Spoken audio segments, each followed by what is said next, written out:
Hello बंधुসকল मैं आज आपनालोকৰ লগত आलोचना কৰিম পটলৰ খেতিৰ বিষয়ে। আপোনালোকে নিশ্চয় অৱগত মই সিদিনাখনো আপোনালোকক হাইব্ৰিড পটলৰ খেতিৰ বিষয়ে আলোচনা কৰিছিলোঁ আপোনালোকৰ লগত। তো আজি মই আপোনালোকৰ লগত পুনৰাই হাইব্ৰিড পটল কেনেকৈ কৰিব লাগে আৰু এই পটল অলপ কেইদিনৰ ভিতৰত কেনেকৈ আমি চাঙত উঠাব পাৰিম সবিশেষ মই আলোচনা কৰিবলৈ গৈ আছোঁ। আপোনালোকে কেৱল মোৰ ভিডিঅ'খন আৰম্ভণিৰ পৰা শেষলৈকে নিশ্চয় চাব, চালেহে আপোনালোকে গম পাব যে মই ভিডিঅ'ৰ মাজেদি আপোনালোকক সেই হাইব্ৰিড পটলৰ বিষয়ে কি কৈ আছোঁ। তো বন্ধুসকল দেৰি নকৰি মই খেতিৰ ফালে গৈ আছোঁ। এয়া সৌ চাংখন দেখা পাই আছে আপোনালোকে নিশ্চয়। মই পটলৰ চাঙৰ ইফালে গৈ আছোঁ। হাইব্ৰিড পটল আপোনালোকে যদি ভাবিছে কৰিম বুলি তেনেহ'লে মোৰ লগত আপোনালোকে জলদি যোগাযোগ কৰক। মই আপোনালোকক যদি শিপা লাগে দিব পাৰিম। আপোনালোকে মোক যেনেকৈ তাৰমানে আপোনালোকে যোগাযোগ কৰিব পাৰে আপোনালোকে যোগাযোগ কৰক। যদি আপোনালোকে ভাবিছে যে মই হাইব্ৰিড পটলৰ খেতি কৰিম তেনেহ'লে এই ধৰণে আপোনালোকে কৰিব পাৰিব। মোৰ ইফালে চাওক বহুত শিপা আছে, আপোনালোকে নিশ্চয় খেতিত দেখা পাই আছে। এয়া গছ উঠি আছে, এতিয়া গছ বগাবৰ কাৰণে প্ৰস্তুতি লৈছে। তো এটা গছৰ পৰা আৰু এটা গছৰ দূৰত্ব ৰাখিব। যদি আপোনালোকে অতি সোনকালে খেতিত পটল ধৰাব বিচাৰিছে তেনেহ'লে 3 ফুট দূৰে দূৰে এটাকৈ শিপা ৰুই দিব লাগিব। মোটামুটি ধৰক 1 বিঘা মাটি পটলৰ খেতি কৰিবলৈ বা চাং দিবলৈ আপোনালোকৰ পটলৰ শিপা লাগিব মিনিমাম ধৰক 700ৰ পৰা 800 মান শিপা হ'লে আপোনালোকৰ যথেষ্ট। তো কথা হ'ল কি, ইয়াত আপোনালোকক যে দেখুৱাই আছোঁ ইয়াত অলৰেডি 1 বিঘা মাটিৰ পটলৰ চাং আছে। তো নতুনকৈ চাং দি দিয়া হ'ল। ইয়াত আকৌ আপোনালোকে চাই আছে মই আপোনালোকক বহুত দিন ভিডিঅ' দিছোঁ যে গছ চাঙৰ ওপৰেদি কি কৰে প্লাষ্টিকৰ সূতা মাৰি দিয়ে, কিন্তু পটলৰ চাঙত বিশেষকৈ আপোনালোকে মৰাপাতৰ ঠাৰি দিবৰ কাৰণে প্ৰস্তুতি ল'ব। মৰাপাতৰ ঠাৰি দিলে পটলৰ খেতিত পটলৰ প্ৰডাকশ্যন বেছি হয় আৰু পটলৰ গছখিনি মৰিও নাযায়। মাজে মাজে গছৰ যিখিনি কি থাকে আগ থাকে সেই আগখিনিও কি হয় লাহে লাহে কি হ'বলৈ হয়, ৰ'দৰ উত্তাপ দিনক দিনে বৃদ্ধি পাব, গৰমৰ উত্তাপ বাঢ়ি আছে। সেইকাৰণে কি হ'ব পটলৰ আগখিনি প্লাষ্টিকৰ ওপৰত যদি মেৰাই থাকে তেনেহ'লে পচি যায়, নহ'লে শুকাই যায়, তেনেকুৱা হয়। আৰু যদি আপোনালোকে মৰাপাতৰ যিটো ঠাৰি আছে সেইটো যদি আপোনালোকে দি দিব পাৰে এনেকৈ, তো আপোনালোকে চাব পাৰিব মাজে মাজে বৰষুণ হ'ব, তাৰ মাজত পানীও জমা হৈ থাকে, তাতো এটা ৰস পায় পটলৰ গছবিলাকে।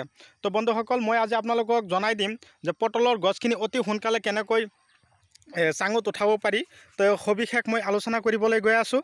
তাৰ আগতে আপোনালোকক কৈছোঁ যদি আপোনালোকে মোৰ চেনেলৰ নতুন হৈ আছে তেনেহ'লে মোৰ চেনেলখন ছাবস্ক্ৰাইব কৰি ল'ব আৰু কাষত থকা বেল আইকনখন অন কৰিব। এনেকুৱা ধৰণৰ নতুন নতুন ভিডিঅ' নটিফিকেশ্যন আপোনালোকে পাই থাকিব। তো এয়া চাওক আপোনালোকে নিশ্চয় চাই আছে পটলৰ গছখিনি ধুনীয়াকৈ বগাই চাঙত উঠি আছে। এয়া চাওক আপোনালোকক দেখুৱাই আছোঁ মই, আপোনালোকে নিশ্চয় চাই আছে। তাৰ কাৰণে আপোনালোকক লাগিব কি বিঘাই প্ৰতি আপোনালোকৰ অন্ততঃ 2 গাড়ী গোবৰৰ প্ৰয়োজন হ'ব। 2 গাড়ী গোবৰ যদি আপোনালোকে বিঘাই প্ৰতি দিব পাৰে আপোনালোকৰ পটলৰ গছখিনিও ধুনীয়াকৈ ওপৰ ফালে বগাবলৈ আৰম্ভ কৰিব। পটল খেতিৰ মূল খাদ্যটোৱে হ'ল গোবৰ সাৰ। আপোনালোকে যদি পাৰে বিঘাই প্ৰতি 2 গাড়ী 3 গাড়ী দি দিয়ক, আপোনালোকে হিউজ পটল বিক্ৰী কৰিব পাৰিব। তো বন্ধুসকল মোৰ ভিডিঅ' চাই কেনে লাগিছে, আপোনালোকে মোৰ ভিডিঅ' চাই যদি ভাল লাগিছে তেনেহ'লে মোৰ ভিডিঅ'ত আপোনালোকৰ মূল্যৱান আঙুলিৰে এটা লাইক দি দিব আৰু যিমান পাৰে মোৰ ভিডিঅ'খন আপোনালোকে শ্বেয়াৰ কৰিব। এই ভিডিঅ'টোৰ মাজেদি আপোনালোকে নিশ্চয় জানিব পাৰিলে।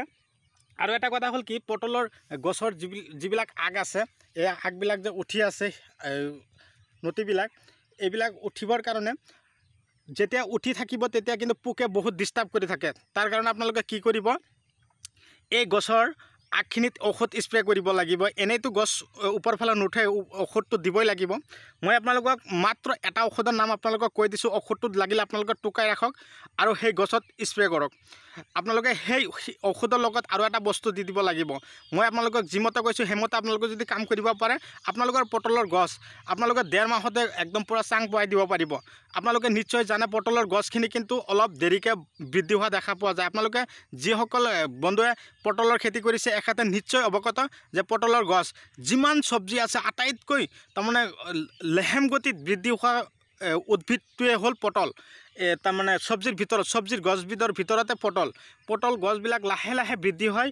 সেইকাৰণে ইয়াক অতি সোনকালে বৃদ্ধি কৰিবৰ কাৰণে অতি সোনকালে টকা উপাৰ্জন কৰাৰ ভাল এটা কৌশল মই আপোনালোকক শিকাই দিয়া আছোঁ। তাৰ আগতে আপোনালোকে কি কৰিব লাগিব, আপোনালোকে পাৰ টেংকিত 50 গ্ৰামকৈ মিঠাই লাগিব। মিঠাই এটা পানীৰ মাজত 1 1 লিটাৰ পানীৰ মাজত পুৰা পানীৰ লগত ঘলটি মাৰি মিক্স কৰি সেই পানীটো আপোনালোকে কি কৰিব লাগিব ট্ৰাষ্ট নামৰ এটা ঔষধ আছে নহ'লে আপোনালোকক আৰু এটা ঔষধৰ নাম কৈ দিছোঁ ট্ৰাষ্টৰ লগত যদি সেই ট্ৰাষ্ট ঔষধটো আপোনালোকে বিচাৰি নাপায় তেনেহ'লে আপোনালোকে কি কৰিব লাগিব এতিয়া লাহে লাহে উৰণীয়া পোকৰ উত্তাপটো বৃদ্ধি পাব তাৰ কাৰণে বৰষুণৰ বতৰ আহি আছে তো সেইকাৰণে মই কৈছোঁ পাৰ টেংকিত 50 গ্ৰাম আপোনালোকে মিঠাই ল'ব 50 গ্ৰাম মিঠাইৰ লগত আপোনালোকে ট্ৰাষ্ট এটা ঔষধ আছে সেইটো দিব নহ'লে মাইক শ্বৰ্ট এটা ঔষধ আছে সেইটো সেই মিঠাইৰ পানীৰ লগত সংমিশ্ৰণ কৰি পাৰ টেংকিত 13 লিটাৰৰ টেংকি হওক বা 16 লিটাৰৰ টেংকি হওক ধুনীয়াকৈ মিক্স কৰি সেই 1 লিটাৰ পানী যে আছে 1 লিটাৰ পানী 13 লিটাৰ টেংকিৰ মাজতে দিয়ক নহ'লে 16 লিটাৰ পানী টেংকিৰ মাজতে দি আপোনালোকে ধুনীয়াকৈ গছখিনিৰ আগে আগে